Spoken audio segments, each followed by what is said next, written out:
As Clive said, I'm here on behalf of EFPIA, which is, for those who don't know, it's the European Federation of Pharmaceutical Industries and Associations, so the umbrella body for the industry at a European level.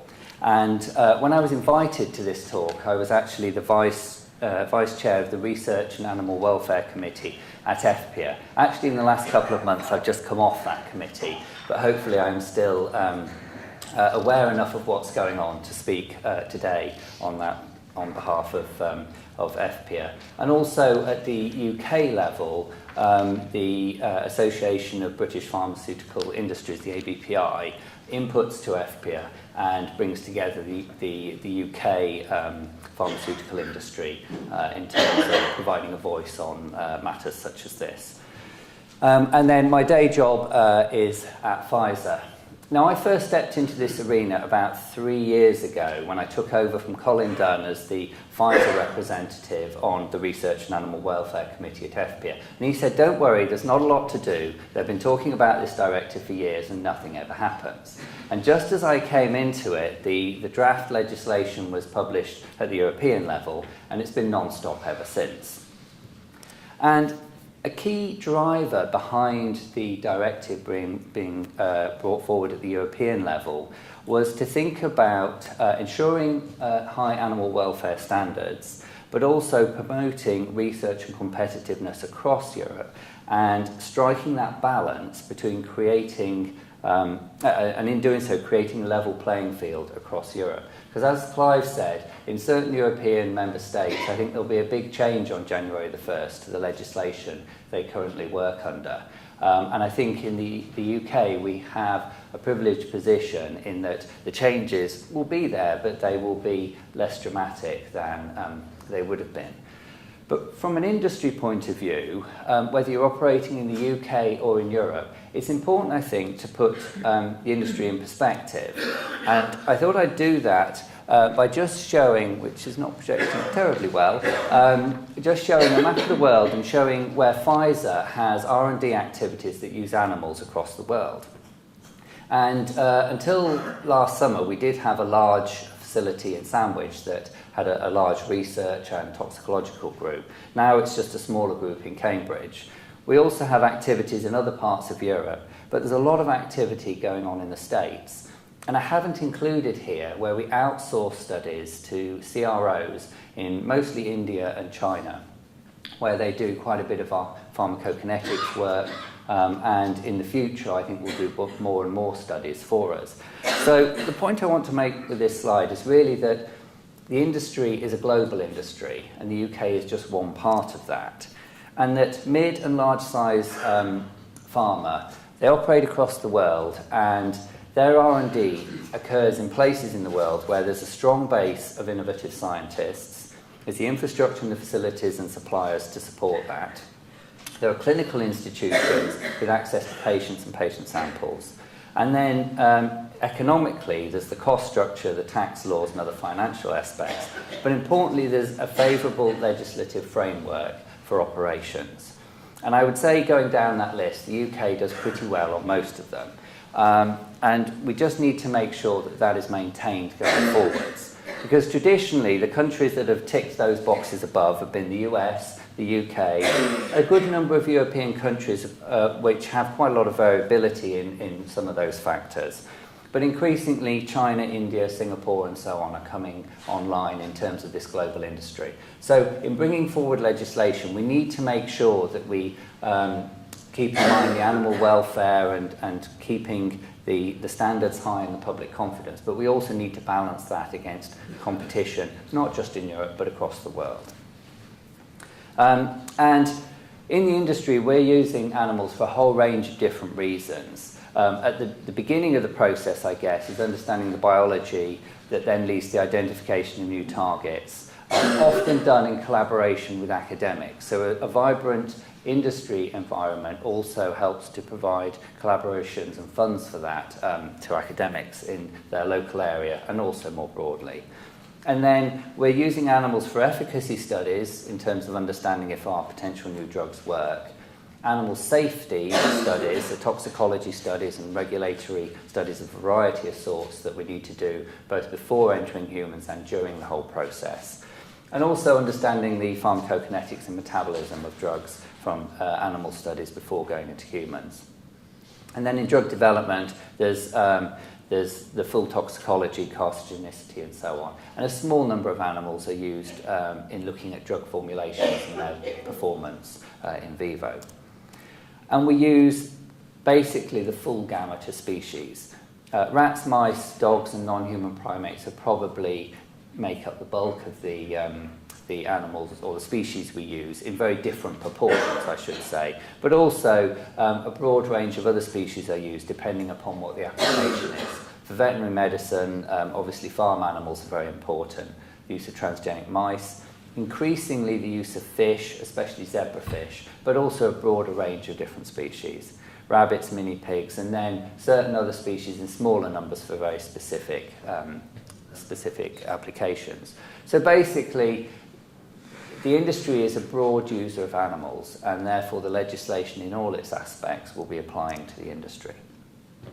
So what do we think of the European Directive? Well, generally I think it's a positive piece of legislation. It helps to bring all the member states up to a single level playing field, and it replaces legislation that's over 20 years old now. And I think it should promote public confidence in animal research, both here in the UK and more broadly across Europe. And it really helps to drive the 3Rs across Europe. Certainly in this country we have a very strong track record in the 3Rs, and having the NC3Rs is also a very big positive for us, but I think it's good that it will be driven further across Europe. The level playing field I've already mentioned, and a good thing for us, which I think will make it much easier as the legislation changes, is that many of the requirements of the directive are either the same or very similar to those that we operate under with ASPR at the moment. And I think the opportunity to review ASPR is a very helpful and timely one, because it allows us to have that focus on the animal, on the outcomes and the animal welfare, but we can look to see whether we can reduce some of the bureaucracy through its implementation that will make the system more efficient and easier to operate under.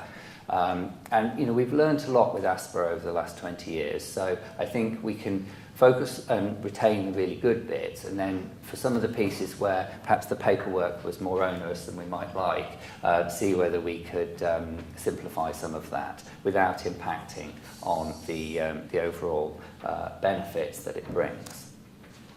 So the key areas I thought I'd pick out today were personal licenses and the training and the continuous professional development required by the directive. Changes to project licenses, care and accommodation, also retrospective reviews, statistical reporting, and again I'll finish with inspections too. So from a personal license point of view, the directive doesn't say you have to have a personal license. What it says is that you need to be trained and competent to perform procedures. And of course there's various ways in which you can ensure that. Now, the Home Office had been looking to simplify personal licenses for some time now, and in the last couple of years it's moved in that direction to have a simpler personal license system. And I think that as we implement the directive in the UK, there's an opportunity to build on that progress and look to have a personal license that's simple and easy to use, whilst maintaining that we have the necessary training and competence to perform studies on animals.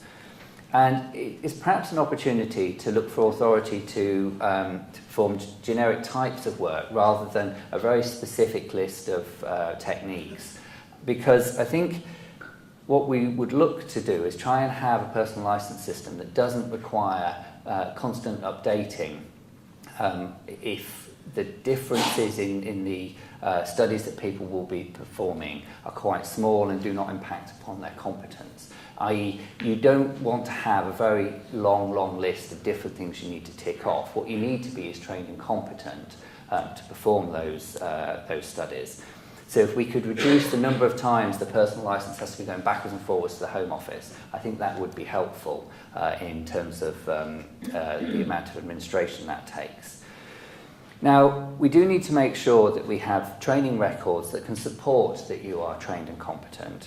And we should be careful that we don't have these being more detailed or intensive than is required either for easy operation or versus other European countries. Because one of the challenges at the moment is moving staff from one place to another.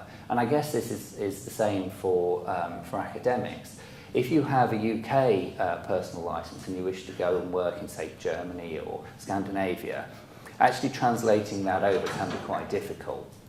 So with a common European directive, I would hope that our training records and our requirements around those would allow much freer movement of staff between different EU countries and reduce some of the additional paperwork and demonstration of competence that's required when you move from one country to another. I think the requirement for continuous personal development and ongoing training is a good one because things do change over time. You do need to make sure that you maintain your competence for different techniques, and particularly those that are really quite technically skilled. If you haven't done them for a long time, you need to make sure that you are still able to do them appropriately. But we need to make sure that that would be flexible and proportional to the role requirements. So what we wouldn't want is having to go on a long refresher course each year that if you don't really need refreshment because you're still doing it on an ongoing basis. And if the actual things you do are perhaps quite small, tailor that ongoing training to match your role in animal studies rather than have a blanket requirement that may be OTT for some groups and perhaps not enough for others. We still haven't got the training guidelines at the EU level. That's being worked on. And I know Philosophy is one group that's working on that. And we'll have to see what that looks like when they do come in and become available sometime. I think it's later on this year. It might be next year. I'm not sure. On the project licence front, something that caused quite a lot of discussion at the European level, and I think from the UK level, we were thinking, well, what's all the fuss about? And that is the non-technical summaries, or the lay summaries. And I think they're a really good thing, because they're great for public confidence in that people can look at what the purpose of the project licenses are.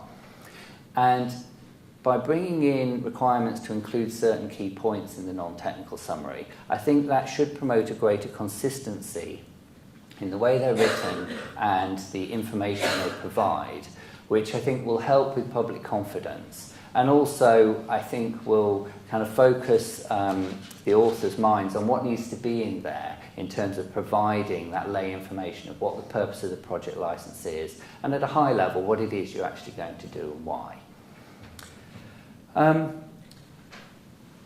The transposition may provide opportunities to simplify elements of the project license and be focusing very much on adverse effects and the outcomes of what we're looking at, rather than hopefully too much detail on the process and the techniques. Judy's already spoken about it at great lengths, and there are some differences in there, and there are elements where we're looking to make parts of ETS 123 requirements rather than the guidelines that they were developed as. And some of that would be over and above the requirements of Annex 3. Now, thinking about this at the European and the global level from a competitiveness point of view, the industry obviously would like to see that there's a level playing field across Europe on this front. And therefore, I think the direct transposition of Annex 3 would be the most welcome way of doing that. But I want to bring out a couple of points here, and that is that I don't think specifications are necessarily the same as standards.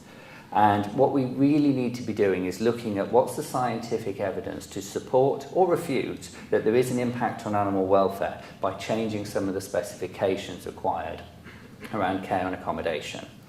And Sometimes that data exists, sometimes more often than not actually it doesn't exist. And for some of the things that are being put forward, it's not clear what the supporting data is behind that recommendation.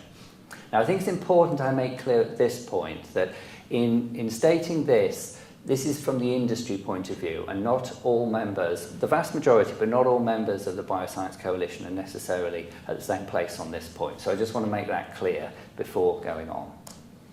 And one of the examples, I think, is around temperature ranges for the housing of dogs. So currently it's 15 to 24 degrees. And as far as I'm aware, there have been no welfare impacts associated with housing dogs over this range. Now, the new proposal is 15 to 21 degrees, which would require animal breeders and holders for dogs to potentially upgrade their air conditioning systems to make sure it doesn't go over 21 degrees on a hot summer's day, for example. Now, if there are genuine welfare benefits for that, well, maybe we should be doing it. But I'm not aware that there is evidence to support that, and therefore I think we need to question whether we would want to reduce that range over and above what it is at the moment.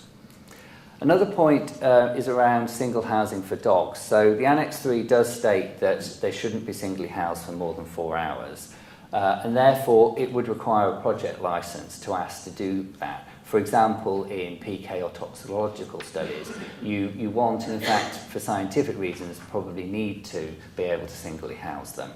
Now, as long as it was allowable under a project licence, that's okay, but we do need to make sure that that is the case, because otherwise I think that will have quite a big impact on being able to run some of these studies. And also we need to think about what that might have in terms of an impact on severity ratings when thinking about running those studies. If places have to invest in new air conditioning around temperatures or humidities, or they have to source new cages because the specifications are different, I think that will have an impact on the competitiveness of institutions in the UK versus Europe.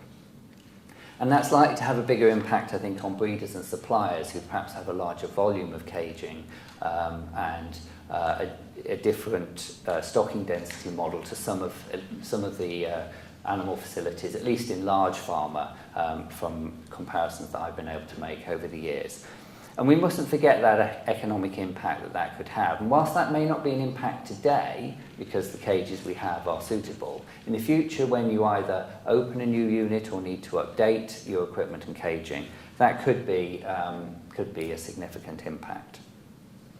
And finally, I just wanted to add on the end here, and I think Judy did mention it earlier, the use of fish is increasing quite somewhat, at least in the zebrafish area, but not all fish require the same thing. So we just need to make sure that we've got the appropriate expert input across the range of different fish species so that it is appropriate for all species being housed. The retrospective review is something that is a requirement for the directive, but you don't necessarily have to do it for mild and non-recovery projects. And I think it should definitely be performed at the local level, because that is the place where there is the most knowledge about what, the full scientific depth of what was done, the benefits that were produced. And then that retrospective review can be communicated to the competent authority. And clearly, if it's not done to a significant or an appropriate standard, I'm sure the competent authority will comment on that. But really, I think it's best done at the local level rather than asking the Home Office to do the retrospective reviews. And obviously, they should be proportional to the complexity of the project and the severity of the project. Now, there is some suggestion that this might be done on a per-study basis rather than a per-project basis. Now, that would have a very big impact on the amount of retrospective review that's required. And I'm hoping that we don't go down that route and we look at it on a project level rather than individual study level, because I don't know that there'll be great animal welfare benefits from doing it on a per-study level. Unless, of course, unexpected things have happened in those studies. For example, the severity limit has been exceeded, which I think is a very rare occurrence. But if that did happen, then clearly you need to review what happened there, why, and plan appropriately for the future. Statistical reporting. We don't yet know what the EU is going to demand in terms of statistics. There is a working group on this, and that is moving forward, but we haven't yet got the final statistical requirements from the EU. The biggest differences, I think, is a switch to prospective rather than retrospective reporting, and I think there will be additional information required on the severity of procedures. Obviously, until you know what the final outcome is, you can't really make a full judgment on whether this will have an additional administrative burden. But I think it is likely to add to the number of things that we're trying, or number of pieces of data that we're trying to capture. And from a cost point of view, it will mean that there will need to be significant changes to, for example, internal company systems that capture this data in a more automated manner. And it may also mean in the future that if the UK requirements are significantly different from or over and above the EU statistics, that if you wish to source a software package to do this collection, that there may not be a UK version versus a European version if the requirements are different. So we just need to kind of bear that in mind, because obviously we want to collect the statistics that we're required to, but trying to do that in the least resource-intensive manner is the best. And in doing the statistical reporting, it is important to understand how many animals we're using and what for, so that we can track trends over time. And it's important for transparency and public confidence. But I think we need to think about what is it that you really want to know from this, rather than collecting numbers that perhaps are not particularly helpful around public confidence or understanding trends in animal research. And it doesn't want to be impacting, obviously, as I've said, on the competitive operation of research in the UK. Finally, on inspections, the requirements for inspections in the directive are far below those that we currently have in the UK. Only a third of establishments would need to be inspected each year, although it would be annually for those with primates. Now, in the UK, I don't think we want to go down to that level. And we, you know, as Judy said, I think we all quite like seeing our inspector for one of various reasons. And I think it's broadly welcome that the risk-based approach is helpful, and to understand exactly what goes into that risk assessment is also helpful.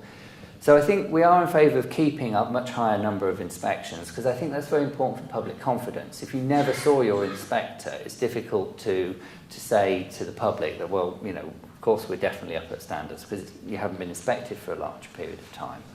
And the regular interactions with inspectors are helpful, and I hope that it's more around the scientific piece of the discussion rather than understanding exactly how the legislation is working, so you can make sure the administration is there. But general guidance on the legislation and to facilitate compliance is obviously a key role of the inspector. But let's see in the new version coming out whether we can actually have more time spent on the science and in the interactions rather than a lot of time spent on trying to navigate complexities of the legislation. So I think the key point here is that we're in favour of maintaining, maybe not exactly the same, but certainly a similar number of inspections and well above the minimum requirement. And although that obviously costs money, I think the benefits of that are outweighed by the costs. So in summary, I think the European legislation is a positive piece of legislation, and the transposition process, I think, is going well so far. We'll hopefully drive the promotion of public confidence and 3Rs across Europe and bring in that level playing field. But we just need to keep in mind, as we do the details of the transposition, that we need to balance the animal welfare that is very important and the public confidence, but also maintaining UK competitiveness in what is not just a European but a global environment. And with that, I'll finish. Thank you.